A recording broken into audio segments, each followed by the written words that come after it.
당신 나랑 있는 게 싫어요? 싫은 게 아니라 혼자가 편한 거야. 40년 넘게 붙어 다녔잖아. 이제 좀 각자 살면 안 돼? 같이 좀 다니자고 했더니 남편이 저에게 한 말입니다. 3개월 전 남편이 완전히 은퇴했습니다. 은퇴한다고 했을 때 저는 속으로 기뻤어요.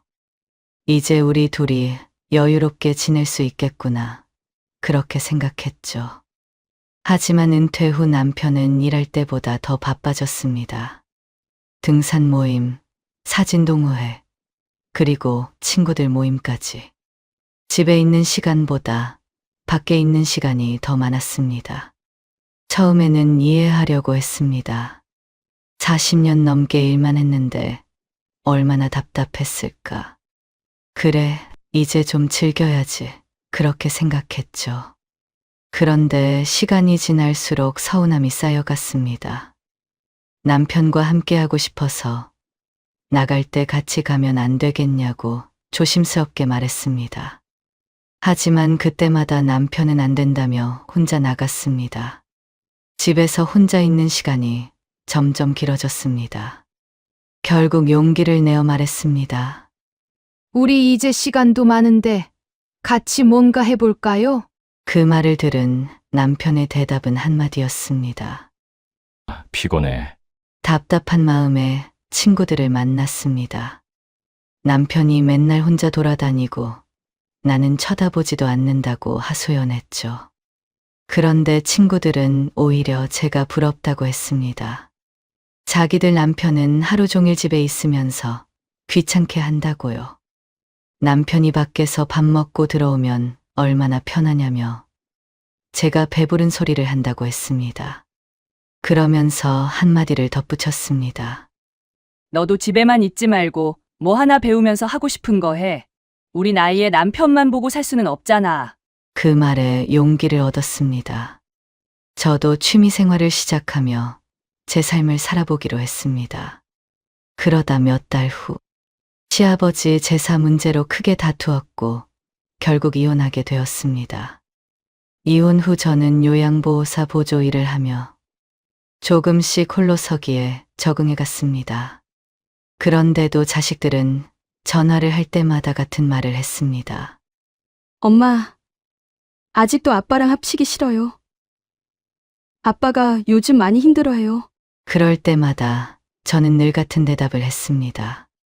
이 애비가 직접 찾아와서 무릎 꿇고 잘못했다 하면 모를까? 그전엔 그 얘기도 하지 마라! 그런데 6개월 후 전 남편이 저를 찾아왔습니다.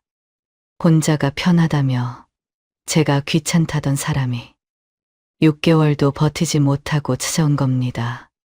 그리고 저에게 한 말. 이런 남편에게 한 번 더 기회를 줘야 할까요? 제 이야기 끝까지 들어주시고 여러분의 생각을 남겨주세요. 구독과 좋아요는 저에게 큰 힘이 됩니다. 안녕하세요. 저는 64살 박미순입니다. 남편이 3개월 전에 완전히 은퇴를 했어요. 남편은 60살에 회사에서 퇴직하고 나서도 쉬질 않았습니다. 경비 일도 하고 초등학교 보안관도 했어요. 70살이 다 되도록 계속 일만 했죠. 집에 가만히 있으면 답답하다면서요. 저는 그런 남편이 대견하기도 하고 안쓰럽기도 했어요.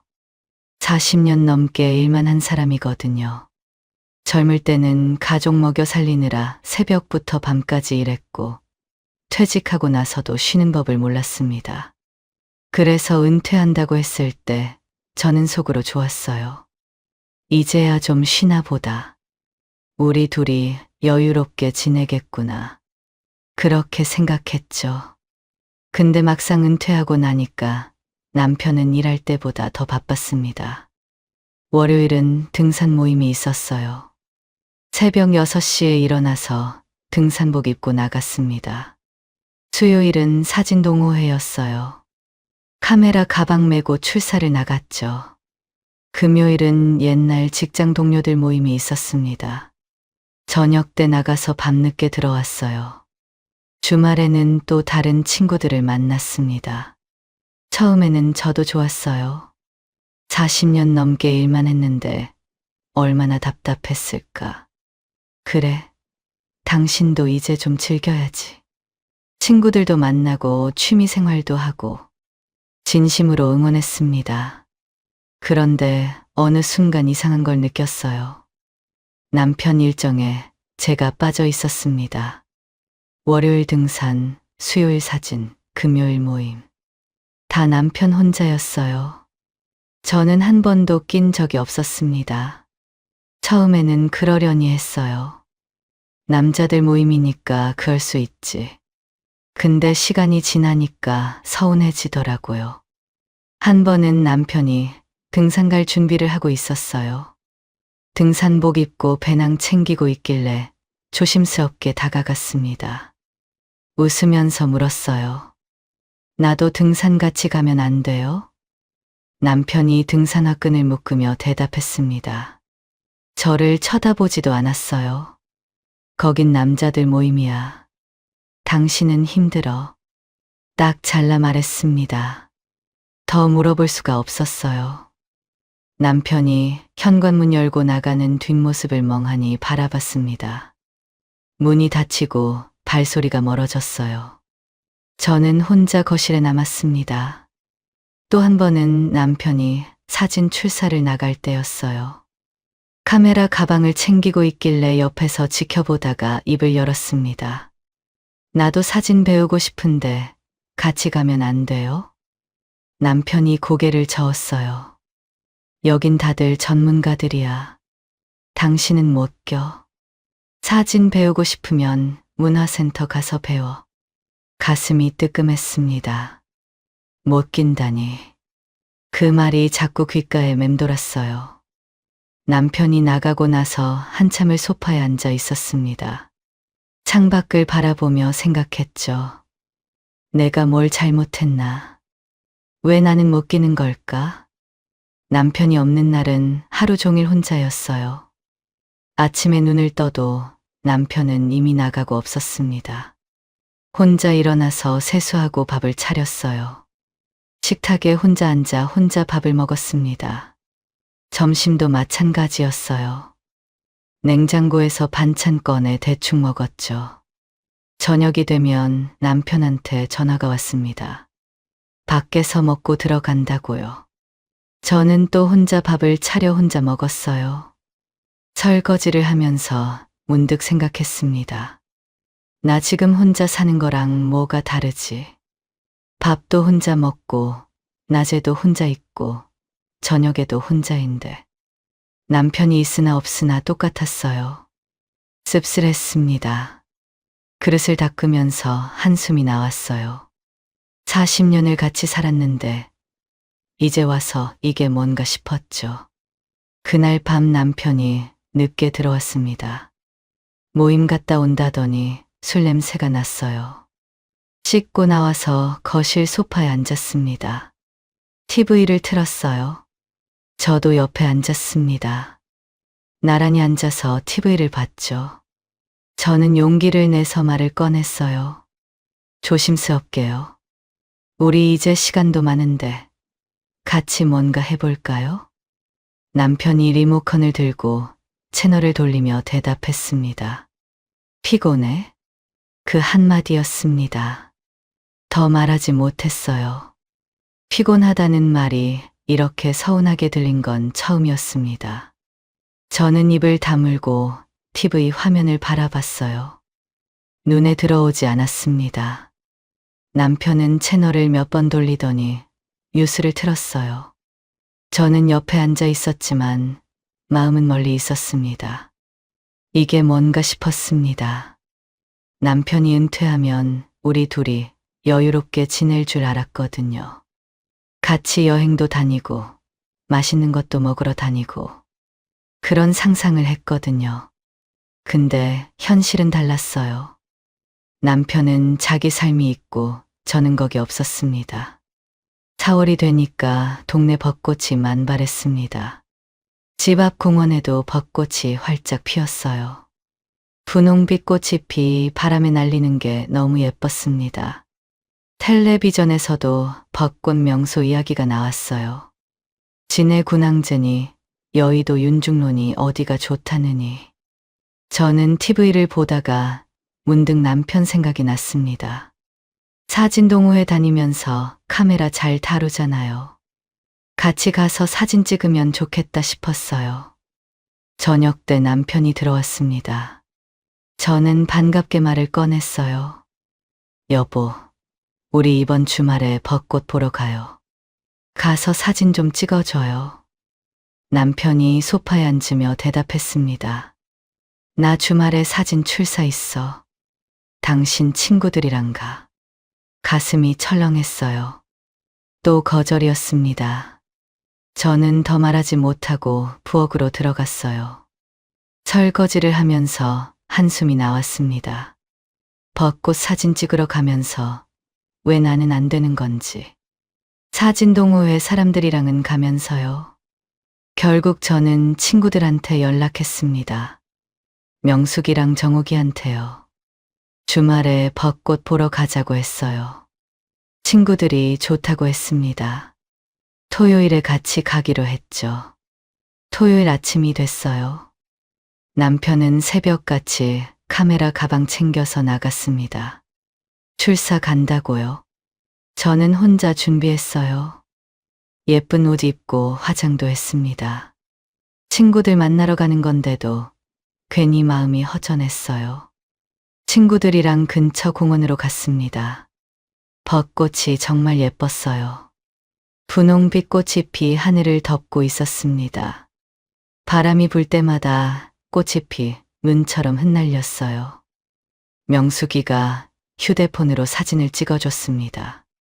셋이서 나란히 서서도 찍고 혼자서도 찍었어요.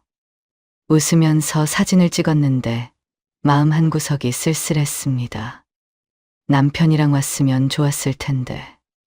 남편이 카메라로 찍어줬으면 더 예쁘게 나왔을 텐데. 자꾸 그런 생각이 들었어요. 친구들이랑 점심도 먹고 수다도 떨었습니다. 즐거웠어요. 근데 집에 돌아오니까 허전했습니다. 현관문을 열고 들어가니 집이 텅 비어 있었어요. 남편은 아직 안 돌아왔습니다. 저녁 때가 돼서야 남편이 들어왔어요. 카메라 가방을 내려놓으며 기분 좋은 표정이었습니다. 오늘 사진 진짜 잘 나왔어. 봐봐. 남편이 카메라 화면을 보여줬어요. 벚꽃 사진이었습니다. 정말 예뻤어요. 꽃잎 하나하나가 선명하게 찍혔고 빛도 잘 들어왔습니다. 전문가가 찍은 것 같았죠. 저는 그 사진들을 보면서 웃지 못했습니다. 예쁘다고 말은 했어요. 근데 속으로는 서러웠습니다. 같이 가서 함께 찍었으면 좋았을 텐데. 나도 저 벚꽃 아래 서 있고 싶었는데. 남편은 혼자 가서 혼자 찍고 혼자 즐기고 왔어요. 저는 그날 밤 침대에 누워서 생각했습니다. 나는 왜 끼지 못하는 걸까? 답답했어요. 그렇게 며칠이 지났습니다. 달력을 보니 결혼기념일이 코앞이었어요. 원래 잘 챙기는 날은 아니었습니다. 40년 넘게 살다 보니까 특별할 것도 없었죠. 근데 요즘 남편이 계속 밖으로만 돌아다니니까 결혼기념일을 핑계 삼아 저녁이라도 같이 먹고 싶었습니다. 아침에 남편이 나가려고 준비하고 있었어요. 저는 현관까지 따라가며 말했습니다. 오늘 결혼기념일인 거 알죠? 저녁 같이 먹게 일찍 들어와요. 남편이 신발을 신으며 대답했어요. 알았어. 그리고 나갔습니다. 저는 그 말을 믿었어요. 알았다고 했으니까 일찍 들어오겠지. 점심때부터 저녁 준비를 했습니다. 남편이 좋아하는 갈비찜을 했어요. 시장에 가서 좋은 갈비도 사오고 양념도 정성껏 만들었습니다. 밑반찬도 여러 가지 준비했어요. 식탁도 예쁘게 세팅했습니다. 6시가 됐는데 남편이 안 들어왔어요. 시계를 보며 기다렸습니다. 6시 반, 7시. 밥은 점점 식어갔어요. 혹시 오늘 잊은 건 아니겠지. 불안한 마음에 현관문만 쳐다봤습니다. 설마 그렇게까지 말했는데 안 오는 건 아니겠지. 그렇게 생각하며 기다렸습니다. 7시가 조금 넘어서 현관문이 열렸어요. 남편이 들어왔습니다. 차가 막혀서 늦었어. 그 한마디였어요. 미안하다는 말도 없었습니다. 남편은 손 씻고 식탁에 앉아서 밥을 먹기 시작했어요. 저는 맞은편에 앉아 남편을 바라봤습니다. 서운한 마음에 참을 수가 없었어요. 숟가락을 내려놓고 남편을 똑바로 쳐다봤습니다. 당신 나랑 있는 게 싫어요? 남편이 젓가락을 멈췄어요. 저를 보더니 피식 웃었습니다. 웃을 일이 아닌데 웃는 게 더 서운했어요. 싫을 게 뭐가 있어. 그 말투가 너무 가벼웠습니다. 저는 참았던 말을 쏟아냈어요. 그럼 왜 나만 두고 밖으로 돌아다니냐고. 요즘 집에 있는 시간보다 밖에 있는 시간이 더 많다고요. 아침에 나가면 저녁에나 들어오고 저녁도 밖에서 먹고 오잖아요. 나는 하루 종일 혼자라고요. 말하면서 목소리가 떨렸습니다. 남편은 대수롭지 않다는 듯이 밥을 떠먹으며 대답했어요. 그냥 하고 싶은 게 많아서 그래. 더 늙기 전에 해야지. 그러면서 저한테도 하고 싶은 거 있으면 빨리 하라고 했습니다. 더 늙으면 못 한다고요. 저는 속이 터졌어요. 내가 하고 싶은 게 뭔지 정말 모르는 건가. 나는 당신하고 여행도 가고 영화도 보고 싶어요. 같이 뭔가 하고 싶다고요. 남편이 국을 떠먹으며 태연하게 대답했습니다. 그건 나중에도 할 수 있잖아. 나중이라는 말에 울컥했어요. 참다 못해 말이 튀어나왔습니다. 나중에 언제요? 나 죽고 나서요? 남편이 눈을 크게 떴습니다. 뭔 말을 또 그렇게 하냐고 했어요. 저는 더 말하지 않았습니다. 말해봤자 소용없었어요. 그렇게 말없이 밥을 먹었습니다. 밥을 다 먹고 남편은 거실로 가서 TV를 틀었습니다. 저는 식탁을 치우고 설거지를 했어요. 그릇을 닦으면서 눈물이 핑 돌았습니다. 40년을 같이 살았는데 왜 이렇게 됐을까? 언제부터 이렇게 멀어진 걸까? 생각할수록 서러웠습니다. 그날 이후 남편이 조금 달라진 것 같았습니다. 예전보다 집에 일찍 들어오는 느낌이었어요. 밤 10시 넘어서 들어오던 남편이 8시쯤 현관문을 열었습니다. 저녁도 밖에서 먹고 온다더니 집에서 먹겠다고 했어요. 식탁에 마주 앉아 밥을 먹는데 문득 생각이 들었습니다. 미안하긴 한 건가. 결혼기념일에 제가 한 말이 마음에 걸렸나 보다. 며칠이 그렇게 지났어요. 어느 날 저녁을 먹고 설거지를 하는데 창밖이 보였습니다. 해가 아직 안 졌더라고요. 4월이라 날이 길었어요. 하늘이 분홍빛으로 물들어 있었습니다. 저녁 노을이 예뻤어요. 밖에 나가고 싶다는 생각이 들었습니다. 설거지를 마치고 거실로 나왔어요. 저는 잠시 망설이다가 용기를 내어 남편에게 말했습니다. 요즘 날도 좋은데 우리 공원 한 바퀴만 돌고 와요. 말하면서도 기대를 안 했습니다. 피곤하다고 안 간다고 할 게 뻔했거든요. 맨날 뭐 같이 하자면 피곤하다는 사람이었으니까요. 거절당할 준비를 하고 있었어요. 그런데 남편이 웬일로 TV를 끄며 대답했습니다. 그래, 가자. 저는 귀를 의심했어요. 좋다고 한 거 맞나? 남편이 소파에서 일어나며 말했습니다. 잠깐 돌고 오지 뭐. 저는 얼떨떨했어요. 맨날 피곤하다던 사람이 정말 미안해서 바뀐 건가. 그런 생각이 스쳤습니다. 얼른 가디건을 걸치고 현관으로 나갔어요. 남편도 슬리퍼 신고 따라 나왔습니다.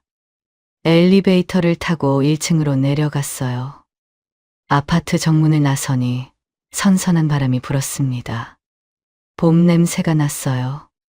집 앞 공원으로 걸어갔습니다. 해질녘이라 하늘이 주황빛에서 보라빛으로 바뀌고 있었어요. 공원에는 산책하는 사람들이 꽤 있었습니다. 강아지 끌고 다니는 젊은 부부도 보이고 벤치에 앉아 이야기하는 할머니들도 있었어요. 저는 남편 옆에서 천천히 걸었습니다. 맨날 혼자 돌던 공원이었거든요. 아침에 혼자 나와서 한 바퀴 돌고 집에 들어가곤 했죠. 근데 오늘은 남편이 옆에 있었어요. 나란히 걸으니까 기분이 이상했습니다. 좋았어요. 너무 좋았습니다. 특별한 대화를 하는 것도 아니었어요. 그냥 같이 걷는 것뿐이었는데 마음이 따뜻해졌습니다. 남편이 옆에 있다는 것만으로도 충분했어요. 바람이 불어서 머리카락이 날렸습니다. 남편이 앞서 걸으며 저기 벚꽃 아직 안 졌네 하고 말했어요. 저는 웃으며 그러네요 하고 대답했습니다. 근데 한편으로는 처량하기도 했어요. 공원 한 바퀴 같이 도는 것에 이렇게 감사함을 느껴야 하다니. 이게 뭐라고 이렇게 좋아하나.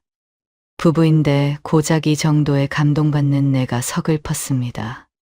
공원을 한 바퀴 돌고 집으로 돌아왔어요. 저는 기분이 좋았습니다. 현관문을 열고 들어가며 속으로 생각했어요. 오늘 좋았다고 다음에 또 같이 걷자고 말해야지라고요. 근데 남편이 먼저 입을 열었습니다. 신발을 벗으며 저를 쳐다봤어요. 됐지? 저는 멈칫했습니다. 뭐가 됐냐고 물었어요. 남편이 거실로 들어가 소파에 앉으며 대답했어요. 당신이 싫어서 같이 안 다니는 게 아니라 그냥 피곤해서 그런 거야. 나중에 같이 많이 다니자. 저는 현관에 서서 그 말을 들었습니다. 황당했어요. 지난번에 제가 한 말 때문에 같이 간 거였어요. 진심으로 같이 가고 싶어서가 아니었습니다. 저한테 한번 보여주려고 나간 거였어요. 공원 한번 나가는 걸 인심 쓰듯이 말하는 남편을 보니까 정이 뚝 떨어졌습니다. 저는 거실로 따라가며 말했어요. 목소리가 떨렸습니다. 뭐 자꾸 나중에 같이 다녀요? 나는 지금 같이 다니고 싶다고요. 남편이 한숨을 푹 쉬었어요. 40년 넘게 붙어 다녔잖아. 이제 좀 각자 살면 안 돼? 그 말이 가슴을 후벼 팠습니다. 각자 살자니. 40년 동안 붙어 다닌 게 그렇게 쉬웠던 거예요. 저는 아무 말도 못하고 서 있었습니다. 눈앞이 흐려지는 것 같았어요. 남편은 더 이상 저를 쳐다보지도 않았습니다. 저는 천천히 돌아서서 방으로 들어갔습니다. 침대에 앉아 한숨을 쉬었어요. 조금이나마 기대를 했었습니다. 남편이 미안해서 바뀌는 건가? 이제 좀 같이 다니려나? 그런 기대요. 근데 아니었어요. 남편은 안 바뀌었습니다. 저한테 한번 보여주고 끝내려고 했던 거였어요. 이제 포기해야겠다고 생각했습니다. 남편한테 기대하는 거 그만둬야겠다고요. 더 이상 남편한테 매달리지 말고 내 인생을 살아야겠다. 그렇게 마음먹었습니다. 다음 날 친구들을 만나러 나갔습니다. 아침부터 집에 있기 답답했어요. 어젯밤 남편이 한 말이 계속 머릿속에 맴돌았거든요. 40년 넘게 붙어 다녔잖아. 이제 좀 각자 살면 안 돼. 그 말이 자꾸 떠올랐습니다. 명숙이한테 전화해서 오늘 만나자고 했어요. 명숙이가 정욱이도 부르겠다고 했습니다. 점심때 동네 식당에서 만났어요. 셋이서 마주 앉아 국밥을 시켰어요. 음식이 나오기를 기다리면서 저는 그동안 있었던 일을 쏟아냈습니다. 남편이 얼마나 나를 힘들게 하는지. 맨날 혼자 돌아다니면서 나는 쳐다보지도 않는다고요. 우리 남편이 나랑 같이 있기 싫대. 맨날 혼자 돌아다녀. 말하면서 속이 후련했어요. 친구들한테라도 털어놔야 할 것 같았거든요. 명숙이가 국밥 먹으며 고개를 젓더라고요. 그러더니 뜻밖의 말을 했습니다. 야, 그게 얼마나 좋아. 우리 남편은 집에서 하루 종일 나한테 이거 해달라, 저거 해달라야. 밥 차려라, 물 떠와라, 리모컨 어딨냐. 나는 네 남편이 부럽다. 저는 멈칫했어요. 부럽다니. 명숙이 남편은 퇴직하고 집에만 있다고 했습니다.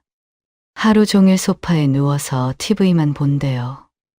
명숙이가 밥 차리고 청소하고 빨래하고 다 하는데 남편은 손가락 하나 까딱 안 한다고요. 그러면서 잔소리는 또 얼마나 많은지 모른다고 했습니다.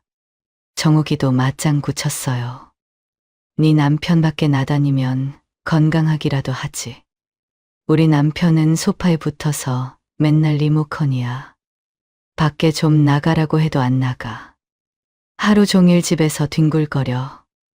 그러면서 밖에서 밥 먹고 들어오면 얼마나 편하냐고. 저녁 안 차려도 되잖아요. 배부른 소리라고 했습니다. 저는 할 말이 없었어요. 생각해보니 그런 것도 같았습니다. 남편이 밖에서 먹고 들어오면 저녁 준비 안 해도 됐어요. 설거지도 줄었고요. 하루 종일 잔소리 들을 일도 없었습니다. 그냥 제 시간대로 살면 됐어요. 정욱이가 국물을 떠먹으며 말했어요. 너도 집에만 있지 말고 뭐 하나 배우면서 하고 싶은 거 해. 우리 나이에 남편만 보고 살 수는 없잖아. 명숙이도 고개를 끄덕였습니다. 맞아. 우리도 우리 인생 살아야지. 남편한테 기대봤자 소용없어. 그렇게 말했어요.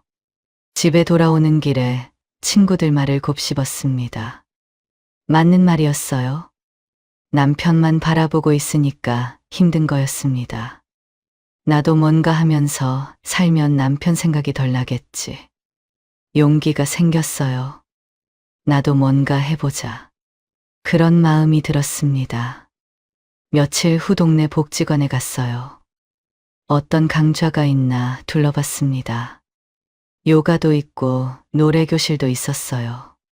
그러다 수채화 강좌가 눈에 들어왔습니다. 어렸을 때 그림 그리는 거 좋아했거든요. 학교 다닐 때 미술 시간이 제일 재밌었어요. 바로 등록했습니다. 그렇게 첫 수업날이 됐어요. 아침에 일어나니까 설레면서도 긴장이 됐습니다. 오랜만에 새로운 걸 배우러 가는 거잖아요. 복지관까지 걸어가는데 발걸음이 가벼웠어요. 강의실 문을 열고 들어가니 저 같은 또래 사람들이 앉아 있었습니다. 다들 처음이라 어색한 표정이었어요. 강사 선생님이 앞에서 물감 사용법을 알려줬습니다. 붓에 물 묻히는 법, 색 섞는 법. 하나하나 천천히 가르쳐줬어요. 처음엔 어색했습니다. 붓을 잡는 것도 서툴렀어요. 근데 물감이 종이 위에 번지는 걸 보니까 기분이 이상했어요. 마음이 편해지는 느낌이었습니다. 붓을 잡고 있으면 생각이 비워지는 것 같았어요. 남편 생각도 덜 났습니다. 오롯이 그림에만 집중하게 됐어요. 수업이 끝나고 집에 왔습니다. 완성한 그림을 가져왔어요. 사과를 그린 거였는데 삐뚤빼뚤했지만 뿌듯했습니다. 남편에게 다가가서 그림을 보여줬습니다. 이거 봐요. 오늘 수채화 배웠어요. 남편이 그림을 힐끗 보더니 대답했어요. 잘 그렸네. 그게 다였습니다. 더 이상 관심을 보이지 않았어요. 예전 같았으면 서운했을 거예요. 근데 이번엔 괜찮았습니다. 이건 나를 위한 거니까. 남편한테 인정받으려고 하는 게 아니니까요. 그림을 방에 가져다 놓으며 생각했어요. 이제 남편은 남편대로, 나는 나대로 사는 거다. 남편한테 기대하지 말자. 나중에 제발 같이 다니자. 그런 말 해도 절대 같이 안 다닐 거다. 그렇게 마음먹었습니다. 그렇게 몇 달이 지났어요. 수채화도 꾸준히 배웠습니다. 사과 그리다가 꽃도 그리고 풍경화도 그렸어요. 실력이 조금씩 늘었습니다. 복지관 노래교실도 등록했어요. 일주일에 한 번씩 가서 노래를 배웠습니다. 친구들이랑 점심도 자주 먹었어요. 바빠지니까 남편 생각을 덜 하게 됐습니다. 예전에는 남편이 밖에 나가면 혼자 집에서 서럽게 있었는데 이제는 저도 나갈 때가 있었어요. 수채화 가는 날, 노래교실 가는 날, 친구들 만나는 날. 일주일이 금방 갔습니다. 머릿속에서 남편과 함께 하고 싶다는 생각이 점점 지워졌어요. 이제 혼자가 익숙해졌습니다. 외롭지 않았어요. 챕터 5. 시간이 흘러 시아버지 제삿날이 됐습니다. 아침에 눈을 떠서 거실로 나갔어요. 남편이 이미 식탁에 앉아 있었습니다. 밥을 먹으면서 저를 쳐다봤어요. 오늘 제사인 거 알지? 저는 알고 있다고 했습니다. 걱정 말라고요. 아침 먹고 시장 가서 장 봐서 제사 준비할 거라고 했어요. 40년 넘게 제사를 지내왔는데 이제 와서 까먹겠어요. 시아버지 돌아가시고 20년 넘게 한 번도 안 빠지고 지냈습니다. 밥을 다 먹고 설거지를 했어요. 외출 준비를 하고 가방을 챙겼습니다. 시장 가서 뭘 사야 하나 머릿속으로 정리했어요. 떡, 과일, 약과, 전, 나물. 이것저것 살 게 많았습니다. 현관에서 신발을 신으려는데 남편이 따라왔어요. 외출복으로 갈아입고 있었습니다. 저는 의아해서 물었어요. 뭐예요? 같이 가게요? 남편이 고개를 끄덕였습니다. 같이 간다고요. 저는 속으로 놀랐어요. 집 앞 마트 갈 때도 같이 가자고 해도 안 가는 사람이었거든요. 귀찮다고, 피곤하다고 맨날 안 갔습니다. 근데 오늘은 따라온다고요. 자기 아버지, 제사라서 그런가. 그렇게 생각했어요. 같이 시장으로 갔습니다. 버스를 타고 재래시장에 내렸어요. 시장 입구부터 사람들이 북적거렸습니다. 저는 익숙한 길로 걸어갔어요. 먼저 떡집에 들러서 제사떡을 샀습니다. 과일 가게에서 사과랑 배도 샀어요. 약과도 사고 포도 한 송이도 집었습니다. 남편이 옆에서 짐을 들어줬어요. 그렇게 이것저것 사고 마지막으로 전집에 갔습니다. 동태전이랑 녹두전을 사려고 했어요. 그런데 남편이 옆에서 한마디 했습니다. 저는 직접 부치지? 저는 멈칫했어요.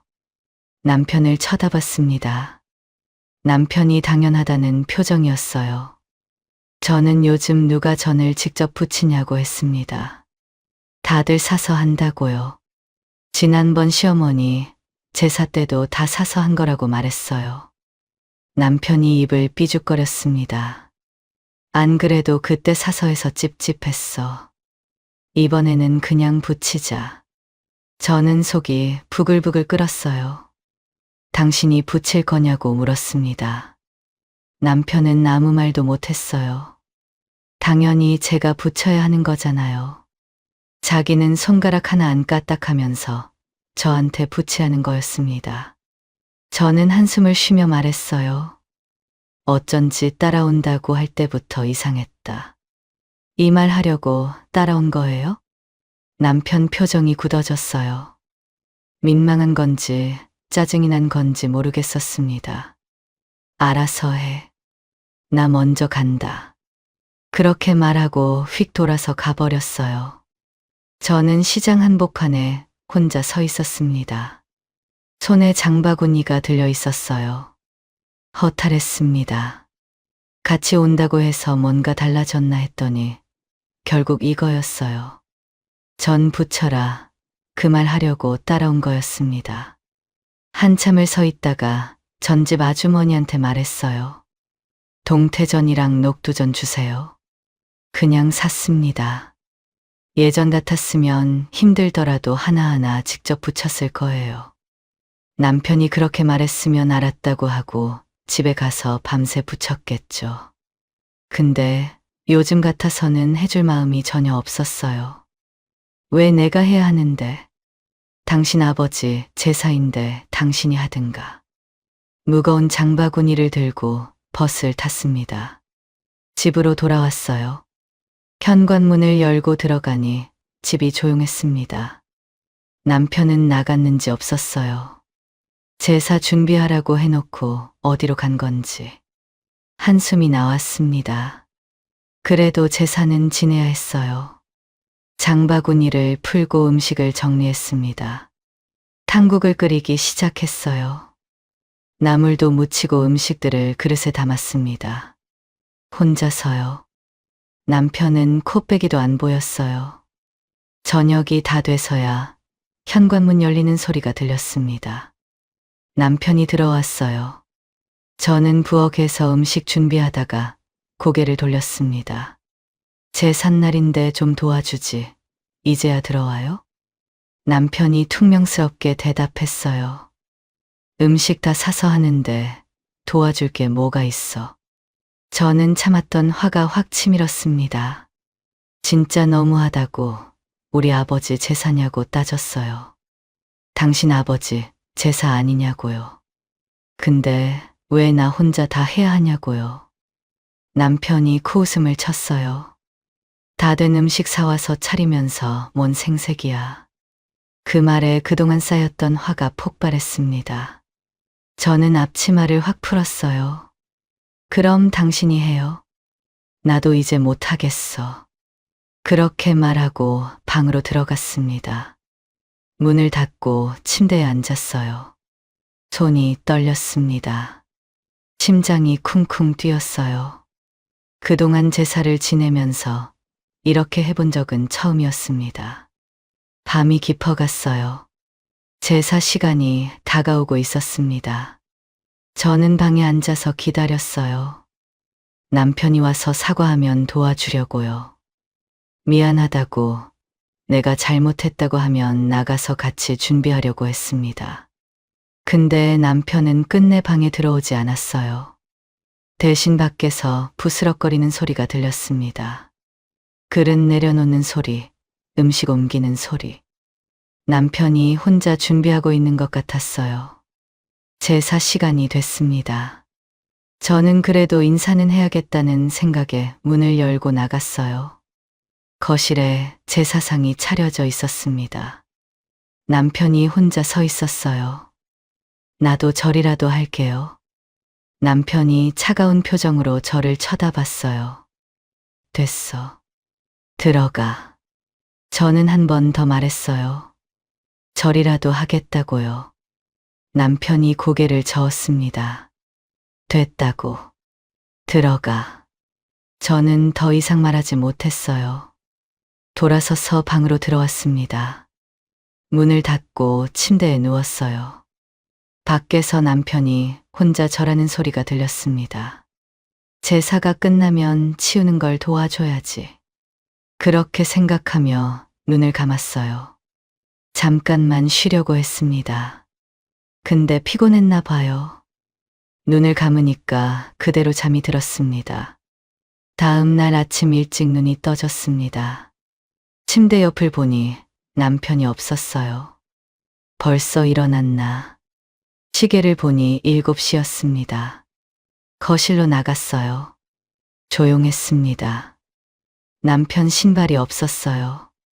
벌써 나간 거였습니다. 주방으로 가봤다가 깜짝 놀랐습니다.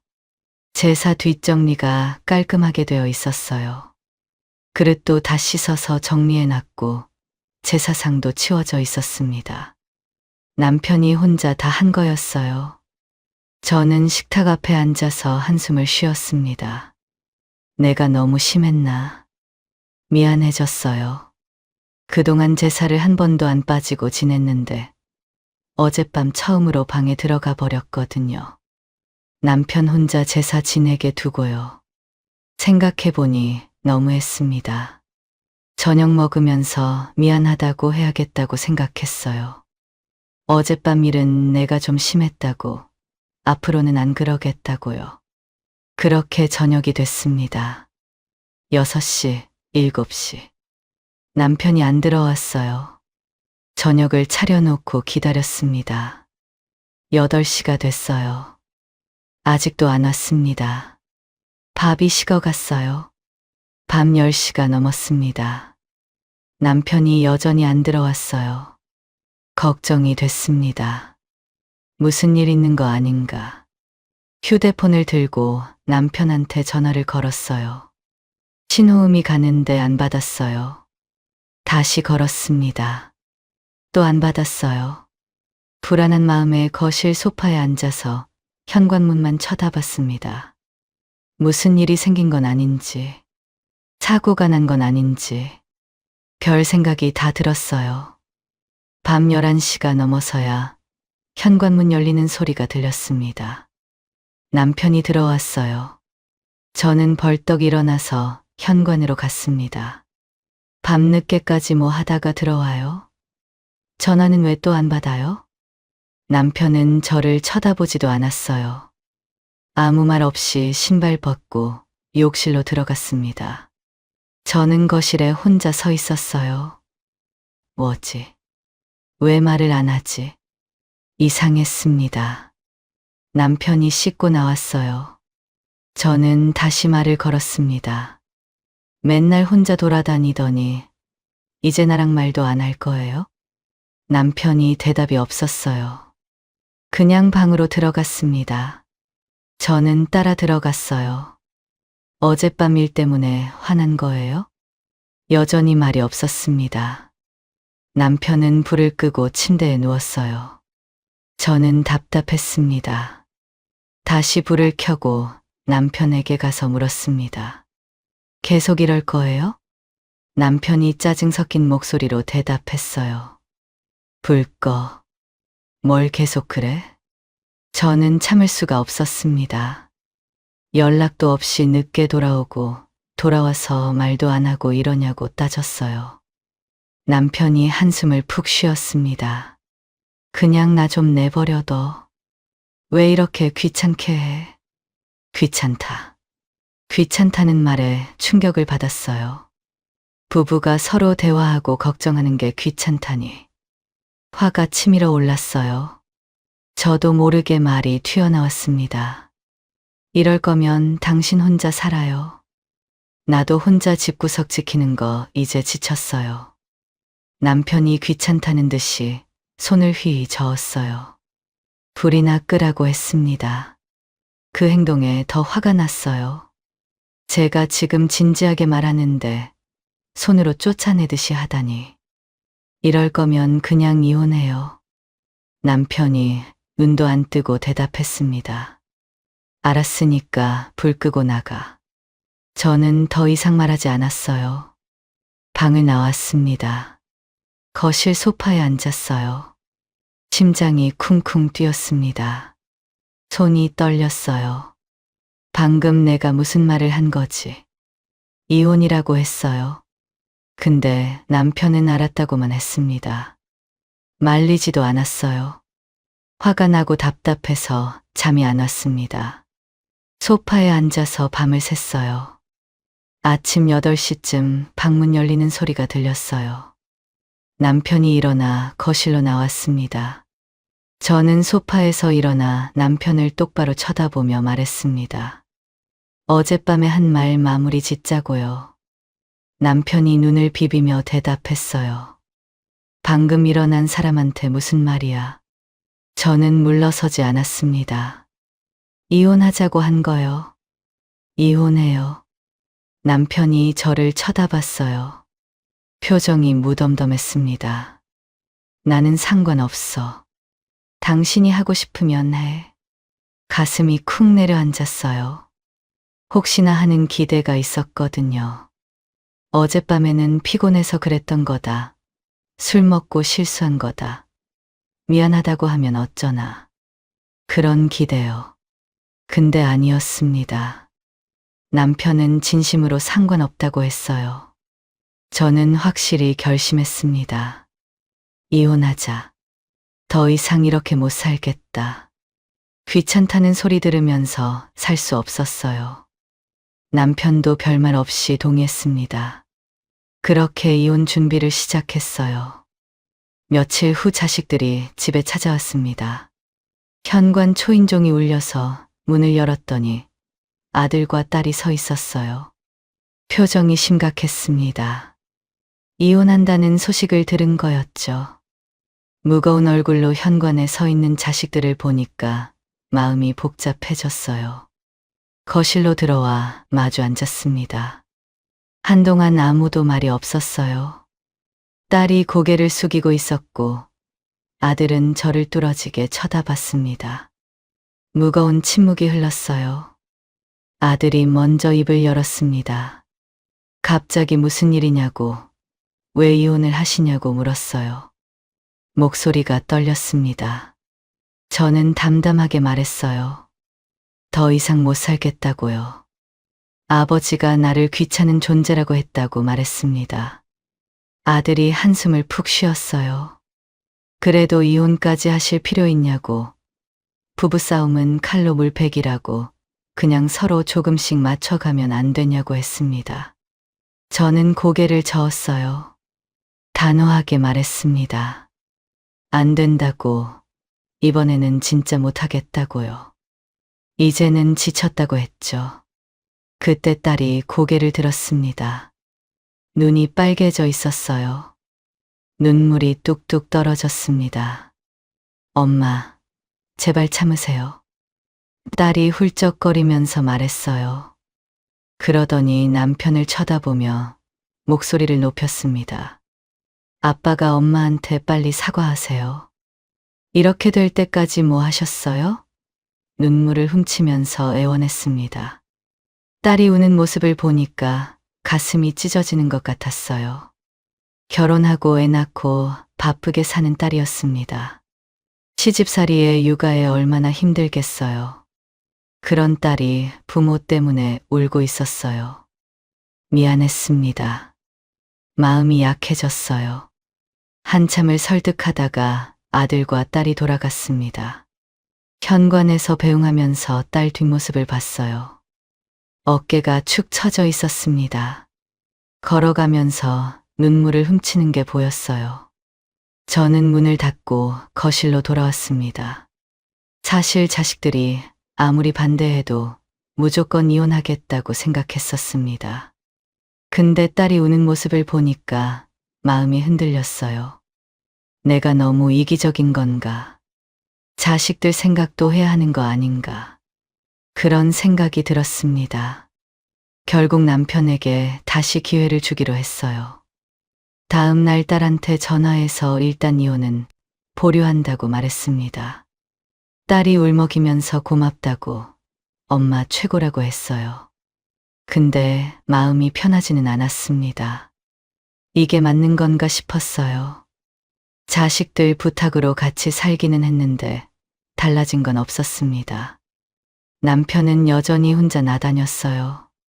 등산 모임, 사진 동호회, 친구들 모임. 맨날 밖으로만 돌아다녔습니다. 아침에 나가면 저녁 때나 들어왔어요. 저는 여전히 혼자 밥을 먹었습니다. 아침도 혼자, 점심도 혼자, 저녁도 혼자인 날이 많았어요. 딸이 걱정됐는지 요즘 부쩍 집에 자주 왔습니다.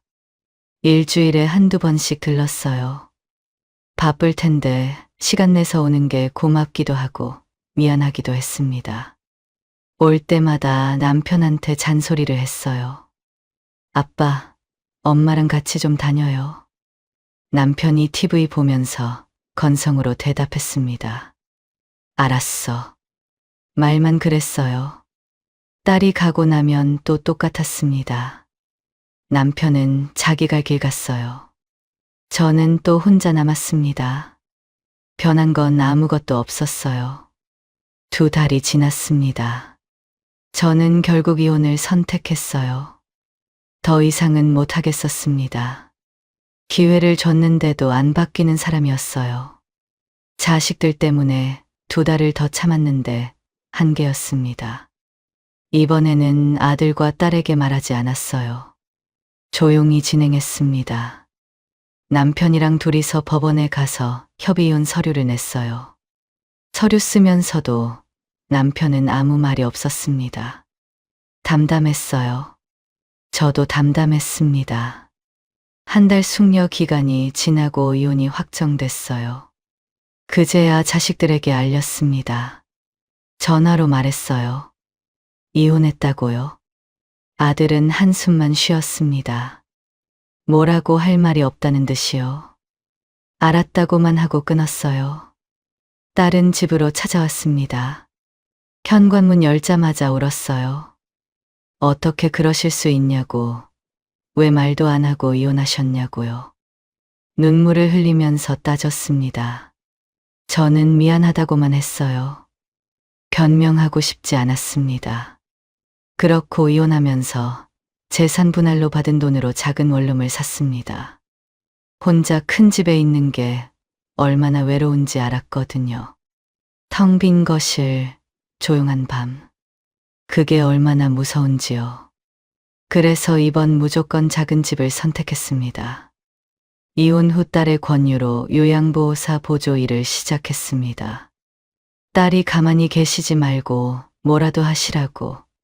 아는 분이 요양원 운영하시는데 거기서 사람 구한다고 했어요. 주 4일 오전에 어르신들 말벗 해드리고 가벼운 도움을 드리는 일이었습니다. 처음에는 낯설었어요. 근데 어르신들이 제 손을 잡고 오늘도 왔어요. 할 때 가슴이 뭉클했습니다. 집에서 혼자 밥 먹을 때보다 훨씬 살아있는 기분이었어요. 이혼 후에도 아들과 딸은 전화할 때마다 똑같은 소리를 했습니다. 엄마, 아직도 아빠랑 합치기 싫어요? 아빠가 요즘 많이 힘들어해요. 저는 똑같이 대답했어요. 네 애비가 직접 찾아와서 무릎 꿇고 잘못했다 하면 모를까. 그전엔 그 얘기도 하지 마라. 남편이 진심으로 반성하고 찾아오면 그때 생각해 볼 거였습니다. 그 전까지는 마음을 바꿀 생각이 없었어요. 이혼한 지 3개월이 지나고 제 생일이 다가왔습니다. 자식들이 온다고 했어요. 아들이 전화해서 엄마 생일인데 같이 밥 먹자고 했습니다. 저는 집에서 조용히 밥이나 먹자고 했어요. 케이크 같은 거 필요 없다고. 그냥 얼굴이나 보자고요. 원룸이 좁아서 많은 준비는 못했습니다. 간단하게 불고기랑 잡채를 만들었어요. 저녁 때가 되니까 초인종이 울렸습니다. 문을 열었어요. 딸이 서 있었습니다. 케이크 박스를 들고 있었어요. 그런데 딸 뒤에 누가 서 있었습니다. 저는 눈을 의심했어요. 전 남편이었습니다. 저는 깜짝 놀라서 물었어요. 이게 뭐냐고요? 왜 여기 있냐고요? 딸이 얼른 말했습니다. 제가 오자고 했어요. 그냥 축하해 주러 온 거예요. 저는 할 말이 없었어요. 딸을 노려봤습니다. 이러지 말라고 했는데 또 이러는 거였어요. 근데 현관에서 쫓아내기도 그랬습니다. 분위기를 깨기 싫었어요. 한숨을 쉬며 말했습니다. 이왕 왔으니까 밥이나 먹고 가라고요. 문을 열어줬어요. 딸이 먼저 들어오고 전 남편이 뒤따라 들어왔습니다. 좁은 원룸이 갑자기 더 좁아진 느낌이었어요. 아들도 도착했습니다. 다 같이 좁은 식탁에 둘러앉았어요. 어색했습니다. 전 남편이 제 맞은편에 앉아 있었거든요.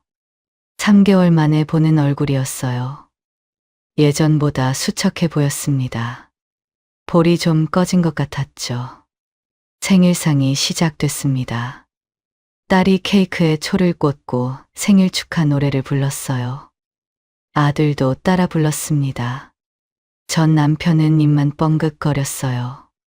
저는 억지로 웃으면서 초를 껐습니다. 밥을 먹는 동안 아들과 딸이 계속 분위기를 띄우려고 했어요. 아빠 요즘 뭐 하시냐고, 엄마 요즘 일 재밌냐고. 자꾸 저랑 전 남편을 이어주려는 게 느껴졌습니다. 저는 불편했어요. 그리고 이상했습니다. 딸이 아무리 가자고 해도 전 남편이 올 리가 없었거든요. 그 고집불통이 딸 말 듣고 올 사람이 아니었어요.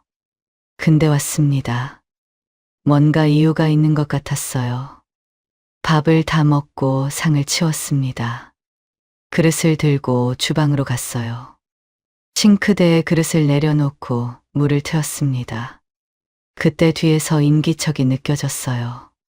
돌아보니 전 남편이 서 있었습니다. 전 남편이 조용히 물었어요. 잘 지냈어? 저는 냉정하게 대답했습니다. 보면 몰라요? 더 이상 말하지 않았어요. 등을 돌리고 설거지를 시작했습니다. 전 남편이 뭐라고 더 말하려는 것 같았는데 저는 듣고 싶지 않았어요. 잠시 후 거실에서 소리가 들렸어요. 전 남편이 자식들에게 말하는 소리였습니다. 먼저 간다고요. 아들과 딸이 더 있다 가라고 말렸지만 전 남편은 황급히 나갔어요. 현관문 닫히는 소리가 들렸습니다. 설거지를 마치고 거실로 나왔어요. 아들과 딸이 소파에 앉아 있었습니다. 저는 두 사람을 똑바로 쳐다보며 말했어요. 너희들이 노력하는 건 고맙다. 근데 앞으로 이러지 마라. 이러면 더 불편해진다. 아들이 한숨을 쉬었습니다. 딸도 고개를 숙였어요.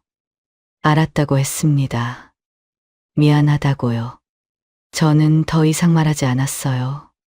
그날 이후로 아들과 딸은 전화해도 전 남편 얘기는 꺼내지 않았습니다. 다시 합치라는 말도 안 했어요. 저도 편했습니다. 이혼한 지 6개월이 지났어요. 저는 완전히 홀로서기에 적응했습니다. 요양보호사 보조 일을 하면서 요양보호사 자격증도 준비하고 있었어요. 시험 교재를 사서 틈틈이 공부했습니다. 집에만 있다가 밖으로 나와서 일하니까 뭔가 살아있는 기분이었어요. 어르신들이 절 반겨주시고 고맙다고 말씀하실 때 보람을 느꼈습니다. 남편이 왜 계속 밖으로 돌아다녔는지 조금은 이해할 것 같았어요. 사람을 만나고 뭔가를 하면 기분이 달라지거든요. 그날은 주말이었습니다. 집에서 쉬고 있었어요. 교재를 펴놓고 공부를 하고 있는데 갑자기 문을 두드리는 소리가 들렸습니다. 똑똑똑. 초인종이 아니라 문을 직접 두드리는 소리였어요. 누구지? 일어나서 문 쪽으로 갔습니다. 문을 열었어요. 전 남편이 서 있었습니다. 저는 깜짝 놀랐어요. 왜 왔냐고 물었습니다. 여기 어떻게 알고 왔냐고요. 전 남편은 대답하지 않았어요. 그냥 저를 바라보고 있었습니다. 눈이 충혈되어 있었어요. 얼굴이 많이 수척해졌습니다. 3개월 전 생일 때보다 더 야윈 것 같았어요. 전 남편이 입을 열었습니다. 목이 메인 목소리였어요. 미순아, 내가 잘못했어. 당신 있을 때는 몰랐는데. 없으니까. 너무 외로워. 고개를 푹 떨궜습니다. 어깨가 축 처져 있었어요. 예전에 등산 다니고 사진 찍으러 다니던 그 당당한 모습이 아니었습니다. 완전히 다른 사람 같았어요. 저는 문을 잡은 채 아무 말도 못했습니다. 머릿속이 하얘졌어요. 뭐라고 해야 할지 몰랐습니다. 화가 나야 하는데 화가 안 났어요. 시원해야 하는데 시원하지도 않았습니다. 그냥 복잡했어요. 한참을 문을 잡고 서 있었습니다. 전 남편이 고개를 들지 않았어요. 저를 쳐다보지도 못하고 바닥만 보고 있었습니다. 저는 아무 말 없이 문을 닫았어요. 천천히요. 문이 닫히고 저는 현관에 서 있었습니다. 심장이 쿵쿵 뛰었어요. 이해가 되지 않았습니다. 나 없이도 혼자 잘 살 것 같은 사람이었어요. 맨날 돌아다니고 친구들 만나고 취미 생활하고 나 따위는 필요 없어 보였거든요. 근데 6개월도 못 버티고 찾아온 거였습니다. 걱정이 됐어요. 갑자기요. 미워해야 하는데 걱정이 먼저 됐습니다. 딸한테 전화를 걸었어요. 네 아버지 무슨 일 있어? 딸이 왜 그러시냐고 물었습니다. 저는 방금 네 아버지 다녀갔다고 말했어요. 딸이 잠시 말이 없었습니다. 한숨 소리가 들렸어요. 아버지 이혼하고 엄청 힘들어 하셨어요. 좋아하시던 등산도 안 다니신대요. 집에만 계신다고. 딸이 말을 이었습니다. 아버지가 많이 후회하신다고요. 엄마가 용서해 주시라고요. 저는 아무 말 없이 전화를 끊었습니다. 그날 저녁 고민에 빠졌어요. 그렇게 돌아다니기 좋아하던 전 남편이 집에만 있다니. 등산도 안 다니고 친구도 안 만난다니. 정말 저러다가 큰일이 생기는 건 아닌지 걱정이 됐습니다. 근데 또 돌아가면 어떻게 될까? 다시 혼자 밥 먹고 혼자 있게 되는 건 아닐까? 또 외로워지는 건 아닐까? 망설여졌습니다. 그날 밤 잠을 잘 수가 없었어요. 뒤척이다 새벽이 됐습니다. 어떻게 해야 할지 답이 안 나왔어요.